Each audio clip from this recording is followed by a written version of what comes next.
On today's show, the first night of NBA free agency is now over, and Jock Landale is coming back to the Hawks. We'll get into all of what they did, what will be coming up next, Summer League stuff, and more coming up.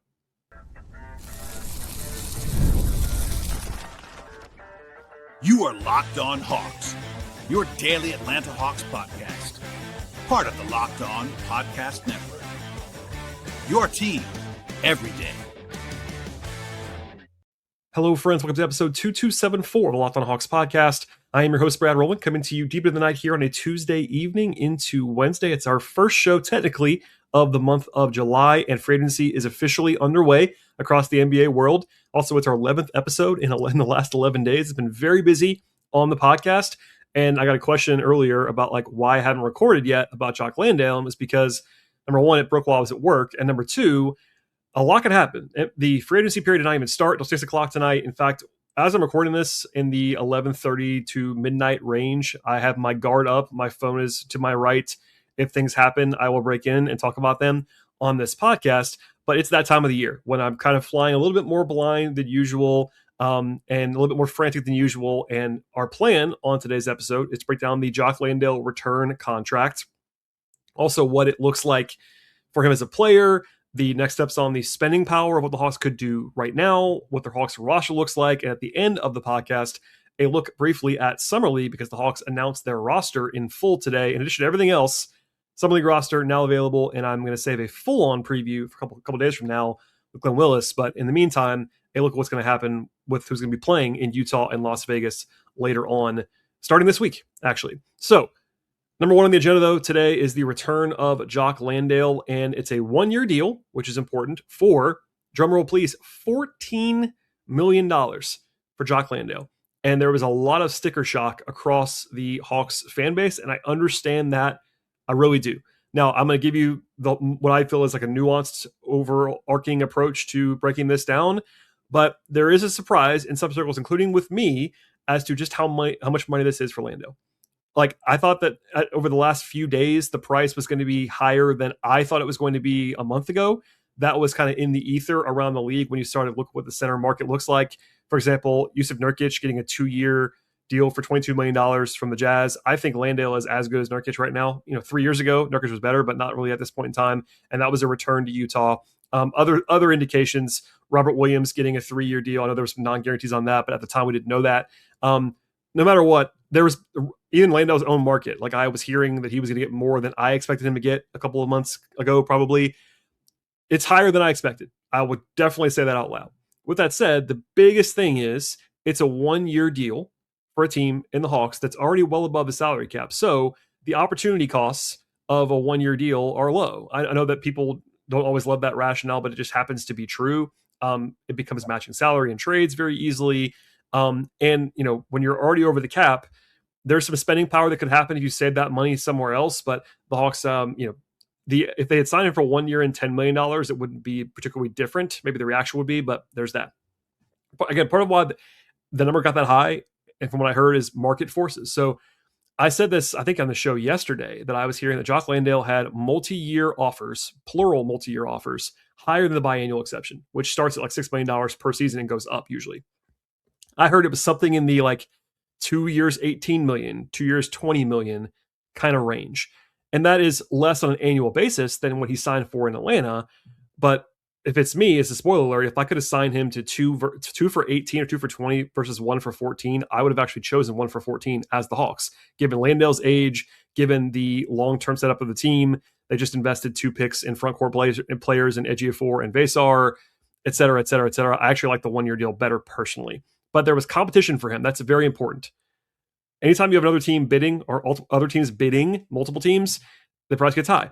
And look, the free agent market in the big man room got very dicey very quickly. So a few days ago, I think 2 days ago on the podcast, I did a very quick, mostly the centers were the longest part of that podcast, a free agent look. And there were some names for sure on the unrestricted market for centers. Robert Williams, off the board. Porzingis, old friend, off the board. Nurkic, off the board. DeAndre Ayton picked up his player option in LA. Brook Lopez, team option picked up with the Clippers. Day'Ron Sharpe picked up his team option with the Nets. All of that happened before free agency even began today. And when the Hawks signed Landale, I tweeted this as well. The only guys I had in the tier with Landale which is basically like, hey, I wouldn't pay these guys more than the mid-level exception, but they're like useful number 2 centers, was Mitchell Robinson and Sandro Mamukelashvili. And Mamu is more of like a combo big. Defensively, he's almost more of a 4, so he's kind of in a different realm. And also, there's lots of noise that he's going to go to the Lakers. We'll see. Mitchell Robinson is better than Jock Landale. I'm not saying otherwise, but he might have a bigger offer than the Hawks would have wanted to give him. He might go back to New York. We'll see. He has just a different skill set altogether. I'm not saying that, again, he's better than Jock Landale, but he was kind of the only guy that's like clearly better than Jock Landale that was available on the market that was not restricted. Obviously, Jalen Duren and Walker Kessler are bigger names and better players, but the price is not even in the same realm for those guys. Another reference point happened today, actually. Zach Collins, who I think is notably worse than Jock Landale in 2026, just got 2 for 17 from the Bulls. I think Landale is like pretty solidly better than Zach Collins. So that's a good reference point, I think, for the Hawks. Makes the price a little bit better. One thing that I will note right now, though I don't know the answer to yet and may not know for a few days, is whether the Hawks got Lano to agree to waive the implied no trade clause that he would automatically get in his contract with a 1-year deal. If you are a longer-term Hawks fan, you might remember this. The Hawks re-signed Ersan Ilyasova almost 10 years ago to a 1-year contract, and it became a talking point because his deal had an implied no trade clause. Because basically, if you are going to lose your bird rights, you can basically veto a trade. And the Hawks did not do the work then to get him to waive that no trade clause.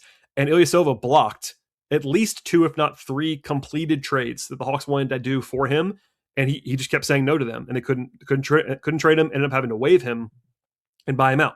Now that's not going to happen necessarily here, but there's some real value. And my educated guess, asking around the league about this, is that maybe the Hawks gave Jock an extra million and a half, with the understanding that he would give that veto power away. Because look, as much as I like Jock, and I know the Hawks do, there is a world in which in January, February, they're going to need that money as it expiring to trade for somebody else. So they don't have to do that by any means, but having a $14 million expiring contract on your books is a good, useful thing to have at the deadline if you're trying to be a team that can maybe be opportunistic and get in a bigger trade. So that's a huge thing. Want to at least note that quickly. I know it's kind of a nerdy aspect, but it will come up again in January if that is not a thing that has happened. So keep that in mind. Now back to the basketball side, away from the Cap side. I will plug this now. I did about a 45-minute or so player capsule episode about Jock about 3 weeks ago. It was episode 2254, so 20 episodes ago of the podcast with Glenn Willis about Jock Landale. I recommend listening to that, obviously, for a deeper dive on Jock from myself and Glenn. The reason I did that, we did one of those on Jock, on Gabe Vincent. We did a few of those before that because the free agents, like, they can leave. McCollum did one on his as well. But that's a deeper dive that I'll do right now, obviously. But in short, if you're new to the pod or new to the Hawks, Landale helped the Hawks a lot at the end of last season.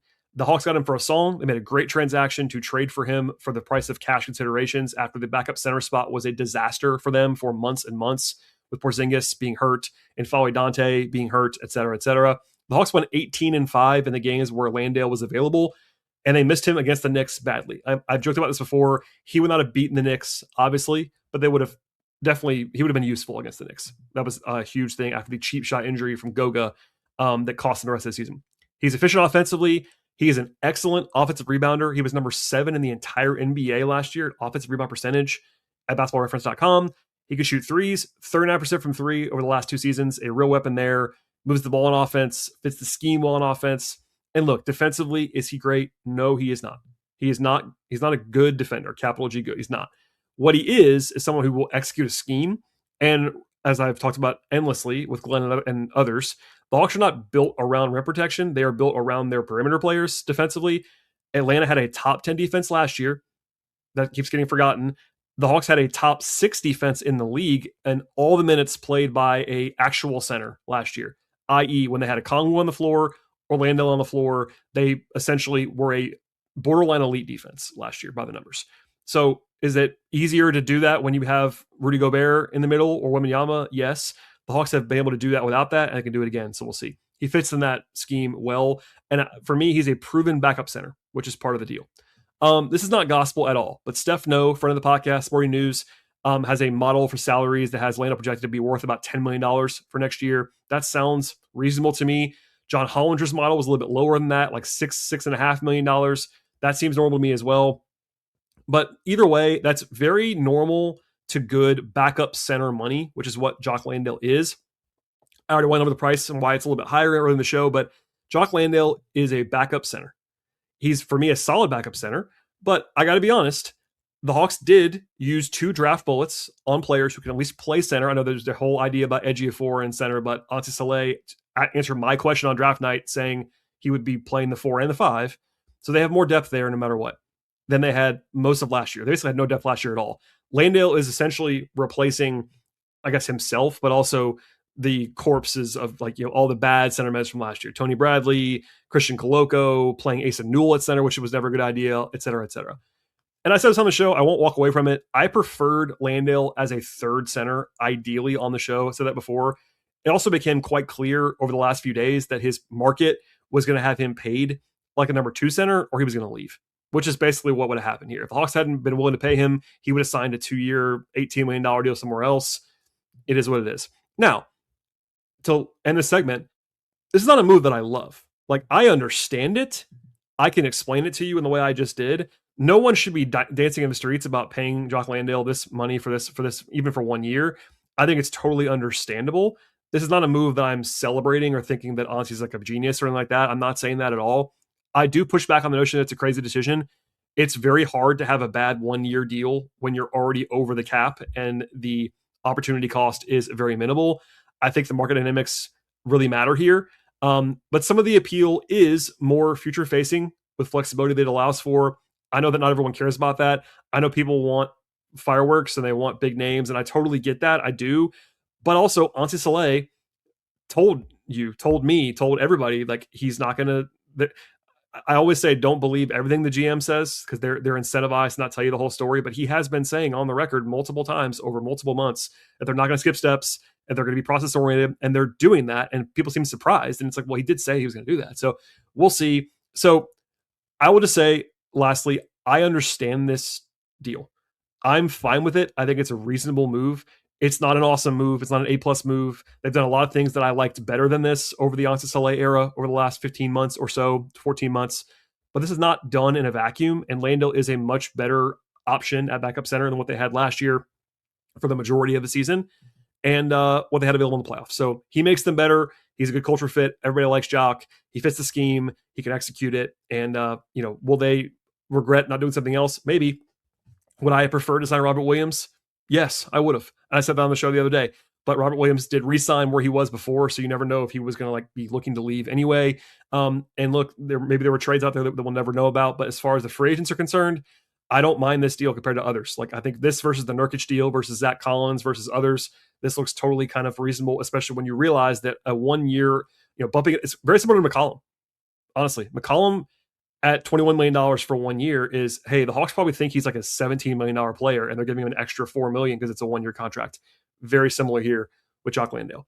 All right, in a second, I will get into some other stuff like next steps for the Hawks. Where are things now is essentially a question I'm getting a lot. Understandable here on a Tuesday evening and Wednesday. I'll answer that. And then at the end of the show, a Summer League roster announcement breakdown. We'll get into all of that and more in just one moment.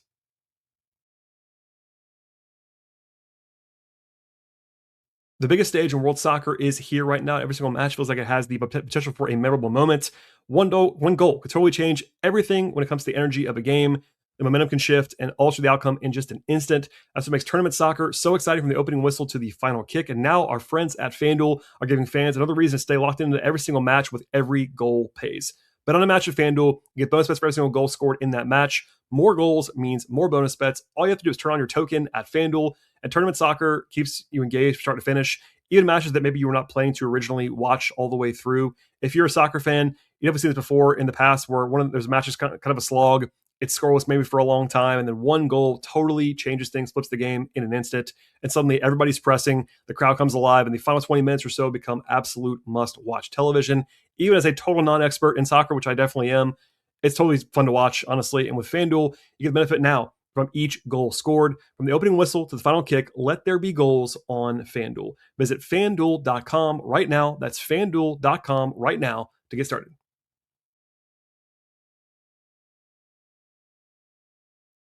All right, thank you for listening to the podcast as always and watching as well and making sure first listen each and every day here at Locked on Hawks. Check us out. Subscribe to the podcast, Apple, Spotify, YouTube, etc. I appreciate you being here as always. We'll dive back in now to some kind of nuts and bolts, next steps, spending power, etc. Of note, the Devin Carter trade that I talked about on the show yesterday, by the way, listen to that show still, is now done and official. As I said on the show yesterday, it had to be something going out for the Hawks side. Basically, the deal was the Kings were going to send Devin Carter along with a second round pick to the Hawks.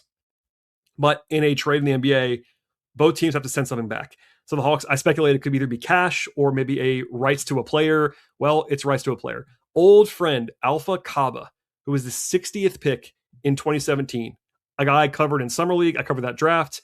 Alpha's been around for a long time. He's not ever come over to the Hawks other than Summer League stuff, but his rights are being traded. It's basically like the minimum the Hawks can throw in was the rights to Alpha Kaba. He's already been in the NBA, but the deal's now done. Devin Carter's on the roster. No surprise there. I have to give a mea culpa on something. So I was corrected on this by a smart person in the league, and I missed it, and now I know why. But I thought, heading into the summer, that the Hawks had full bird rights on Jock Landale.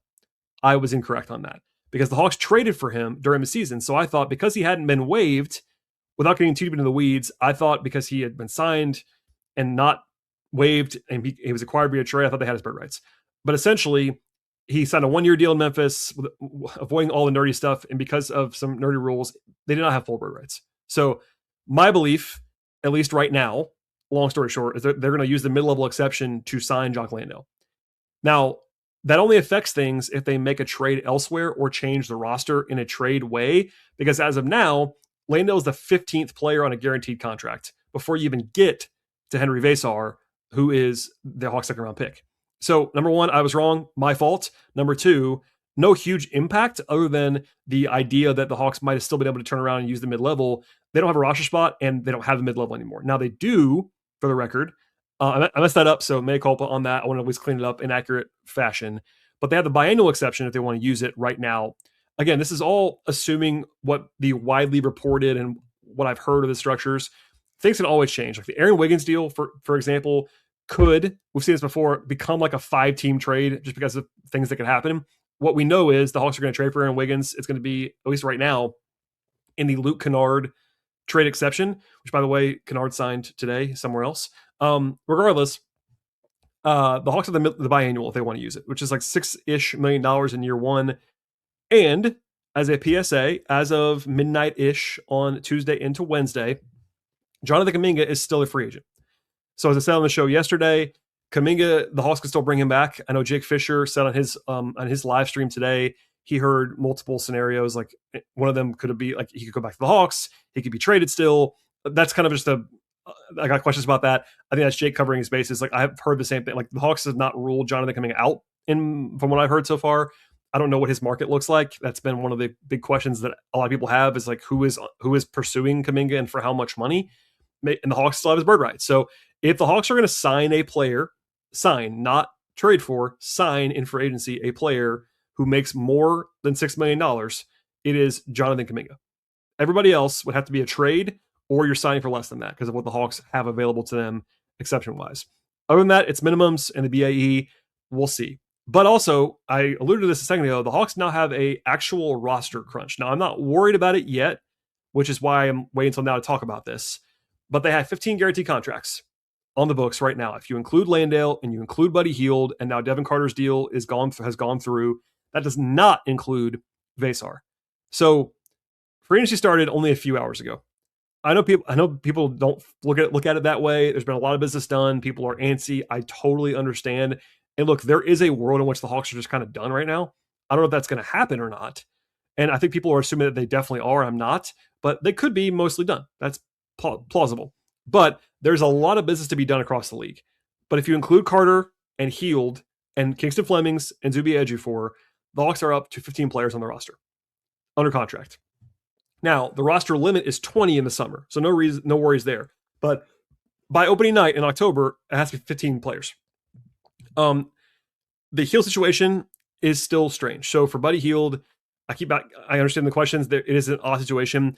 I've talked to probably 36 people around the league when it comes to other scouts, front office folks, agent folks, media folks across the league.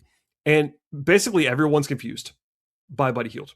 And that's been shared in other places. I know John Hollinger expressed confusion about the Hawks guaranteeing Buddy Hield. I know Daniel LaRue and Nate Duncan did on their podcast. The people that get far enough down the ladder to like not just talk about LeBron, but like talk about the whole league, and they are all like, "What's going on here with Buddy Hield? Like, why are they guaranteeing this?" And I had the same reaction. So I know because Jake Fisher reported the same thing I did in kind of a different way. In the hours after the Buddy Hield guarantee happened, I was hearing pretty loudly that they were probably going to trade Buddy Hield pretty soon. Now it's been a couple days, so that has quieted down. Doesn't mean they won't trade Buddy Hield, but the most popular theory that I found, again, it's a theory, no one's reporting this, is that the Hawks might have had something that they thought was like going to get done almost certainly that just didn't get done for whatever reason. Whether it was Buddy on his own being traded, whether it was a Buddy and Kuminga trade before the option deadline, Buddy and whatever else. Could have been any iteration. That could have happened. Look, the Hawks can still trade Buddy Hield. It is odd that he is, and in a vacuum, it'll be the first thing that I think Ansi will have messed up on if they don't trade Buddy Hield. If they guarantee Buddy Hield for $10 million almost, that's a mistake. And even if it's like an explainable one, like they thought they were close on something and just didn't happen, that'll be Ansi's like first pretty clear mistake, in my opinion. With that said, I could see the Hawks, and this is a theory that's out there too, viewing Buddy Hield as better than a minimum player in the front office. That's not unreasonable. I know Hollinger's model had him at like $6 million in free agency, which isn't crazy. His minimum is almost $4 million anyway. And Ansi also, probably knowing Ansi, hates the idea of dead money on the books. If they had waived Hield, that was $3 million of totally dead money. That's all possible. What makes it strange is not necessarily that Buddy's making that much money while he is overpaid on that deal. It's that Quinn never played him. That's what makes it very odd. If Buddy came in and was the backup shooting guard for the Hawks when he arrived in the Kuminga trade, and then just played even like 15 minutes a game, even 10 minutes a game, none of this would be as weird. Now, I still wouldn't love it. I think it's an overpay for Buddy Hield, but it wouldn't be so weird. What makes it odd is that Quinn showed no interest at all in playing Buddy Hield. They would play Keaton Wallace over him. They would play Corey Kispert over him. They would play Gabe Vincent over him. They did everything they could possibly do pretty much to not play Buddy Hield. So whether that's, I don't know if that's because Quinn didn't want to, or Ansi wanted to see somebody else or whatever. Maybe Ansi thinks Buddy Hield is better than some people think, and that's not unreasonable. But he can still play, which I've been saying for the last few days on the podcast. But if Quinn had played him even a little bit, it wouldn't be so strange. He's the only expiring in this range. So look at if they keep Buddy Hield into training camp or they keep Buddy Hield into the season, they would have in expiring contracts, basically, because I know Hield has a player option, but it's a non-guaranteed player option. They would have some really interesting expiring money in Landale and Hield, and Hield's the only sub $14 million expiring they have. Long story long, it'll be a mistake, I think, if he's on the roster in a few days. I am surprised. People were asking me today, like I tweeted this, I said on the podcast that I would be surprised if he was not waived or traded. I'm surprised. I was wrong, I guess. And we'll see. I just wouldn't stop. I wouldn't assume he's not going to be traded. I just think that there's a lower chance now than there was 2 days ago, because I was hearing that it was like maybe going to happen any minute, and it's been 2 days. So I have to lower my baseline a little bit on Buddy, and it's an odd situation, and especially because the Hawks roster is full. And I'm not going to panic about that now. There's a whole discussion about Henry Vesar, and I reported this too. Like, there was a lot out there that his camp did not want him to take a 2-way contract. And maybe that was posturing to get him to fall down to where he wanted to go in the draft. That might be out there, but will the Hawks sign Vesar to a 2-way? Will he sign a 2-way? If he doesn't want to sign a 2-way, the Hawks have to put him somewhere, and that means a roster spot, and that means they have to trade somebody between now and then, because they have nobody to cut. There's no non-guarantee guy to cut on the roster. If worse came to worse in October, could they trade Mo Gay very easily? Yes. But like, do you want to do that? I think Mo Gay is worth more than his contract, so I wouldn't want to do that. So we'll see. I will just say, as a final thing, as you're listening to this podcast, it's July 1st. As I'm recording it, it's just now become July 1st. It's still early. It is. But yes, they have a roster crunch as of now. All right, in a second, I will talk about the Summer League roster, which was announced today, and what could actually be a pretty loaded Summer League team. We'll get into all of that and more in just one moment.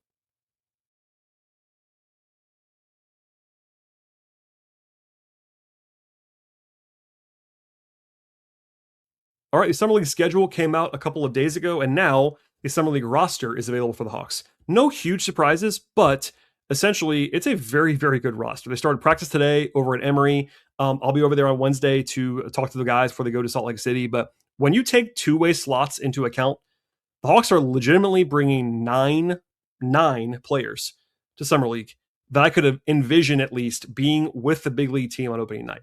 And that's a lot of players that have real NBA potential aspirations as soon as this season. Again, a lot of those were two ways, but in Summer League, this is one of the better Summer League rosters I can recall covering. And I've covered, this will be my, 13th Summer League in a row for the Hawks that I've been at. Maybe 12, I think it's 13. But regardless, this is a loaded Summer League roster. So the big four headliners are the three rookies, Kingston Flemings, Zuby Ejiofor, Henry Vesar. Obviously, they were always going to go once they were hurt. They're not hurt right now. They're going to play. No surprise. The fourth one is Asa Newell, who I thought strongly was going to play the entire time. He said at exit interviews he was going to play. This was expected. But people, I'm not sure, understand how good Asa was in the G League last year when he got down. Number one, he was fine in the NBA for a 19-year-old rookie. Defensively, it was kind of rough, but offensively, he was pretty good. He averaged 22 and 8 in the G League on 67% true shooting last year. He had 60% true shooting in the NBA. He's 20 years old. He's the same age or younger than a bunch of guys in the first round of this year's draft. Same age as Braden Burries, for example. Younger than Adai Mara. Younger than Cameron Carr. A lot younger than Jock Landale, but a year and a half younger than Ejiofor and Vesar. And they're his teammates now.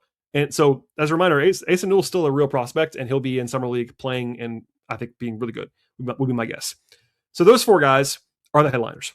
Then you have four guys who have already been on two-way contracts with the Hawks. Four players in Summer League. Four guys who have already been on two ways. Keyshawn Gilbert, a young guard, talented guard, was on the team last year on a two-way. Reggie Dennis, another NBA level guard who finished last year on a two-way and I think would be like totally reasonable on an NBA minimum contract. Jacob Toppin, who the Hawks really like, he's on a two-way last year and then he tore his labrum and they had to waive him, but a guy that the Hawks really like, a 6'8" kind of two-way forward prospect. And then Eli Njai, who the Hawks also had tear his labrum in his other shoulder within a few weeks of Toppin. They had to waive him too, but they like his defense a lot. He's a young player. They signed him quickly after the draft last year. That's 8 guys who are either going to be at the NBA for sure or have already been in the NBA before.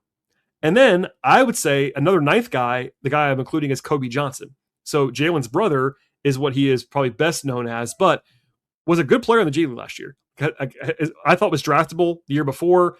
Could be in the mix for a two-way this year. Interesting defense. He shot it better than he has been last year for a while. So I think that's legitimately 9 guys who could be at least on a two-way for the Hawks. That's pretty fun. And look, broadly speaking, the Hawks basically got everyone to play that was in the realistic orbit. All of their draft picks, all of their two-ways from last year, G League guys from last year, and then they were able to bring back Toppin and Njai, who were rehabbing with the team over the last several months. The only person people were asking about that was not on this team is Zachary Richer. Now, I was told from the beginning of the process that he wasn't going to play in Summer League, and that's understandable. Year 3, I know he didn't play a lot last year down the end, but he's played a lot of NBA minutes, like more NBA minutes than most guys who would ever play Summer League. Zach has played, I'm trying to get the number right now, he's played 3,300 NBA minutes and made 119 starts. Yes, he has a lot of work to do to get better in the NBA. I'm not saying that. But guys that have played that much generally don't play Summer League. That's just the nature of the beast. Also, even if you don't believe that, he is currently with the French national team at World Cup qualifying with all the NBA players. Other than Wemby, everybody's there for the World Cup. So that combination, he's not going to play. I'm okay with that. I know Hawks fans are not, but that's fine. I will be interested to see how quickly Zach returns to the States post World Cup qualifying. And I know he's been working out already. There's been videos flying around. I am generally I'm not a big workout video guy. I don't really parse those very closely, but it's obviously a big summer for Zach. No one's saying otherwise, but I never thought he was going to play Summer League, and he's not going to play Summer League, so there's that. Other than that, like obviously 9 guys is a ton for Summer League. I once covered a Summer League, and I say this all the time on the podcast, so my apologies, but that literally had one guy that has any chance of being on the roster. It was Mike Muscala. That's a decade ago, but that happened. This year they have 9, so you can't complain about the Summer League roster. But they have other guys too. We'll see who ends up playing. Usually there's at least a couple of guys who end up playing pretty prominent roles who are not like really in the mix. And those guys end up being in College Park, which makes total sense. I discussed Isaac Neely on the show a few days ago, but he's on an Exhibit 10 contract with the Hawks. 6'4" guard out of Louisville, big time shooting numbers. That's his big appeal. Other guys on the roster, Zeke Mayo, a 6'4" guard out of Kansas, Isaiah Wong, 6'4" guard out of Miami, Kobe Knox, 6'5" wing out of South Carolina, Gabe Madsen, 6'6" wing out of Utah, Devin Higgs, a guard from Georgia Southwestern, who is one of the oldest guys on the team at 26, and then Cameron, I believe it's Corhen, is the other big on the roster. He is 6'10" listed out of Pittsburgh. And a young guy. Most of these guys are young. I mean, a lot of 2003, 2004 birthdays. That's obviously reasonable. I will say this is the first time that I've covered a summer league where no one was born before the year 2000. So it's a younger group. Obviously, I'm getting old. It is what it is. But they're a little bit light in the front court, I have to say. Vesar is really the only, I guess Corhin is the other center. Zuby can obviously play there. I think he will play center. He's listed as forward center on the roster, which I found to be interesting and at least notable. Ellie can play there defensively. Newell can play there defensively. They had to in the G League, but I'm not worried about it. Just want to note that. And a lot of guards. I mean, obviously Fleming's, as I'll discuss ad nauseum, I am traveling to cover the team in Utah and Las Vegas. So I'll cover everything game on site, at least the first 6 games. But Fleming's is going to have it all you can eat, basically. He is the point guard. I know they do have Reggie Dennis too, so they don't have to have Fleming's play every single possession, but he is going to be the point guard, I would guess, from moment one. And he's got some help. I mean, Gilbert and Dennis are NBA level guards. They are. And then you throw in the fact that Asa is going to be overqualified. I got a question today, and the Hawks won't say this. Basically, how long will Fleming's play? How long will Newell play? The answer to that is we don't know. I will make a prediction right now that Asa Newell does not play all the way through Las Vegas. I would be shocked if he's playing, 8 games in these 2 summer league. That seems overkill to me. We'll see about Fleming's. A lot of times on the back-to-backs, guys will get sat in summer league. That's not unreasonable. The Hawks do have this odd dynamic where they go into Utah first. A lot of the focus on the TV side and the fan side's on Vegas, but actually the better matchups on paper are in Utah. I would imagine the league is going to strongly suggest to the Hawks that they would like to play Kingston Fleming's in that Saturday game in Vegas against Michael Brown. That'll probably be the biggest hyped one as far as the is concerned. But look, the opener on Saturday could be Fleming's against Darren Peterson, which would be fun. So regardless, that's the roster, and I am planning to do a preview with Glenn Willis later on this week, so please stay tuned for that. Still no trades as I'm recording this podcast, trying to stay close on everything. And stay tuned. I'm recording this again just after midnight. If anything breaks overnight, I will break into another podcast. Hopefully I won't have to do that because I need some sleep. But tomorrow, same thing, playing it by ear. Hopefully I will have a draft guest on the show to kind of talk about Fleming's and Ejiofor and Vesar in some more depth between now and Friday, basically. And then anything else that happens signing-wise, trade-wise. Obviously, Kuminga is a player to watch. He might come back to the Hawks, may not. If he signs somewhere else, that's notable in itself.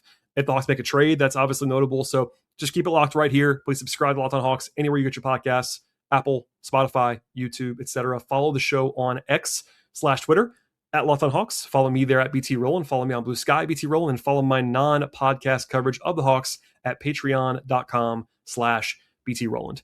Everybody, hopefully this gets up before anything else happens. Stay tuned, and we'll see you all next time.